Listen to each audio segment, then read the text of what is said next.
Pada video kali ini kita akan membahas tentang review One Piece chapter 987. Bahwa One Piece chapter 987 telah terbit. Cerita dibuka dengan menampilkan kilas balik yang kembali teringat oleh Kaido, di mana Kozuki Oden memberinya luka tebasan 20 tahun lalu. Kaido juga tak lupa saat Kozuki Oden dieksekusi mati, di mana sebelumnya Oden mewarisi semangatnya kepada Red Scabbers untuk membuka Wano Kuni. Kozuki Oden yang kini telah menjadi legenda itu pernah berpesan agar Kaido tidak meremehkan para samurai. Ingatan-ingatan akan segala kejadian pada masa lalu tersebut rupanya masih sangat segar dalam pikiran Kaido. Cerita pun kembali ke masa sekarang ini, di mana Kaido terjatuh dari atas panggung bersama dengan Red Scabbers yang menyerangnya bersama-sama. Kinemon dan Denjiro sekuat tenaga berusaha menusuk bagian badan Kaido, sementara Kiku dengan tepat menusuk telapak tangan sebelah kanan Kaido, sedangkan Neko Mamushi mencoba mematahkan lengan kiri Kaido. Untuk bagian leher, Raizo dengan cepat mengincar tempat tersebut, di mana dua pedang Raizo berusaha menggorok leher Kaido. Sarung pedang merah yang tersisa bersama dengan Izo juga menyerang bagian lain di tubuh makhluk terkuat itu. Seketika bekas luka yang diberi oleh Kozuki Oden kepada Kaido terasa sakit kembali. Kejadian tersebut pun membuat Kaido bingung.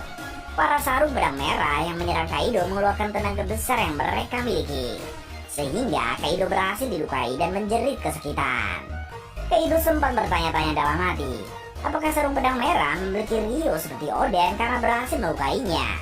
Entahlah apakah mereka telah memiliki Rio sekuat Oden atau tidak, tapi yang pasti sarung pedang merah sangat kuat. Tubuh Kaido yang bahkan tak terluka usai jatuh dari Pulau Langit bisa mereka lukai sekarang ini. Kaido bersama dengan sarung pedang merah jatuh sampai menembus tanah di bagian bawah panggung pesta. Para kru Kaido heboh melihat apa yang baru saja terjadi di depan mata mereka semua. Kebanyakan dari mereka telah mengangkat senjata, bersiap untuk bertempur. Mereka menyadari serangan bajak laut sebelumnya hanya pengalih perhatian, karena serangan utama dilakukan oleh Red Scabbers. Mereka pun menduga masih ada penyusup lain yang saat ini sedang berada di Pulau Onigashima.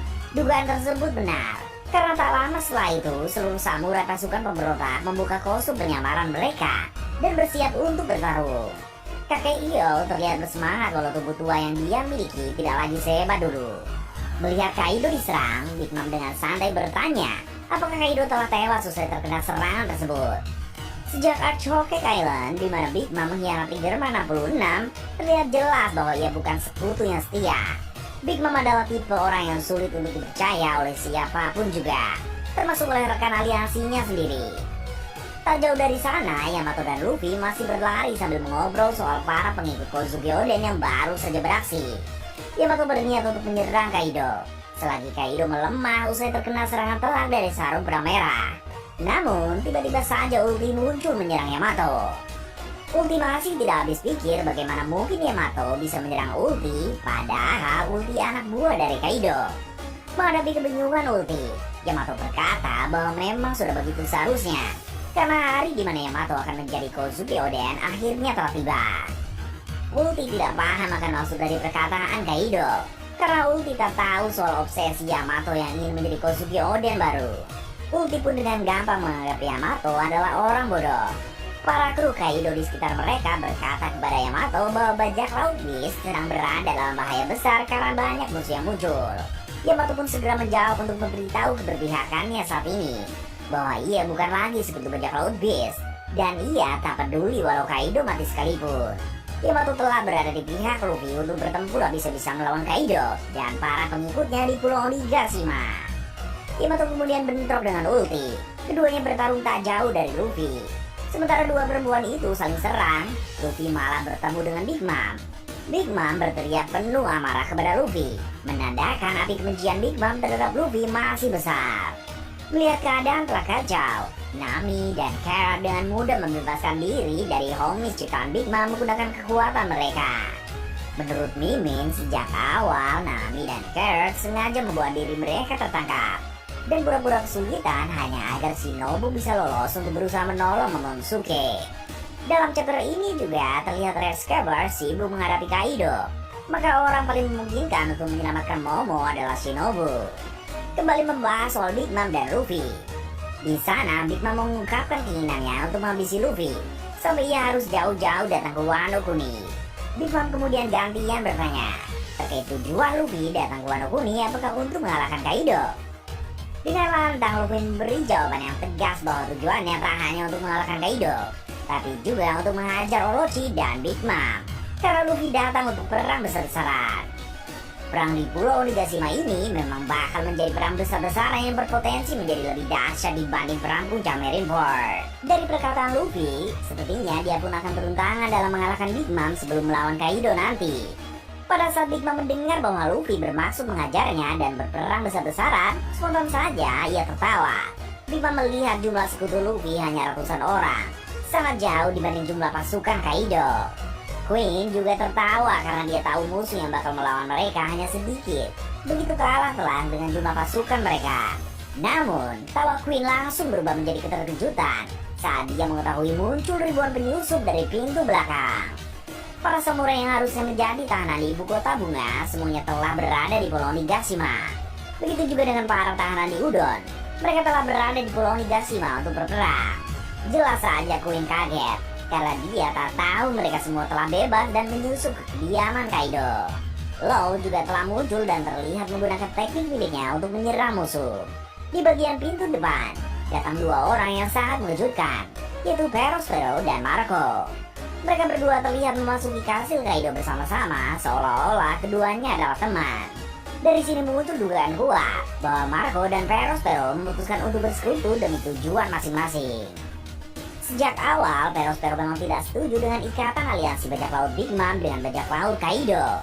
Mungkin sekarang Perospero memutuskan untuk memberontak dan bersekutu bersama Marco untuk menghajar ke Kaido di Pulau Onigashima. Cerita kemudian berganti fokus ke tempat di mana Kaido berada bersama sarung pedang merah. Kaido bilang pada awalnya tidak ada yang percaya akan khayalan dari Orochi soal samurai yang akan datang. Namun, sekarang Kaido telah menyadari bahwa semua terhubung. Mulai dari rumor ada bayangan di Kastil Oden, kejadian Punk Hazard, Dressrosa, dan Zou. Rupanya sarung pedang merah bersembunyi di balik bayang-bayang bajak laut topi jerami. Ada yang terus bersabar menunggu selama 20 tahun dengan melewati berbagai hal. Ada pula yang melompati waktu.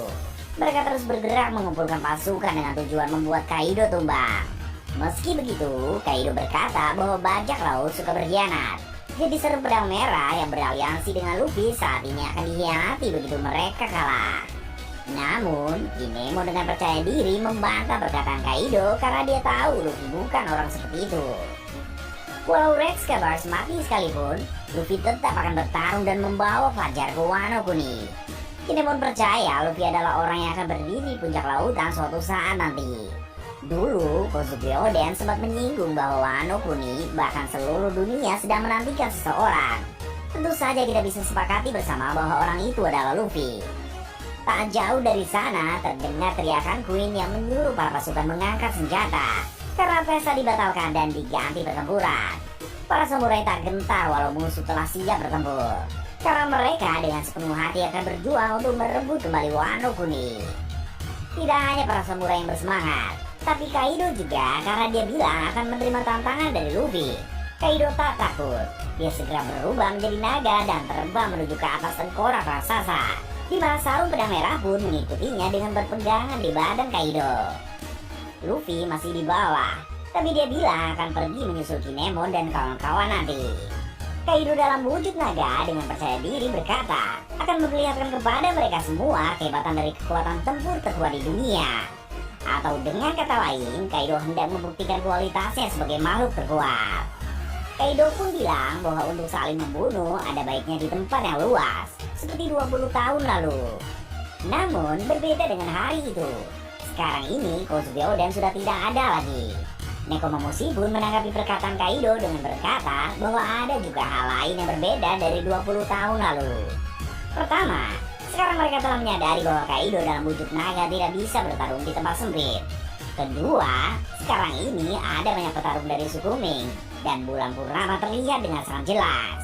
Artinya, semua suku Ming termasuk Nekomamushi dan Inuarashi akan memasuki modus ulong, di mana kekuatan mereka meningkat drastis. Chapter pun berakhir di sana yang mana menandakan bahwa chapter berikutnya akan membiarkan suku Ming memasuki modus ulong dan mulai mengamuk di Pulau Onigashima.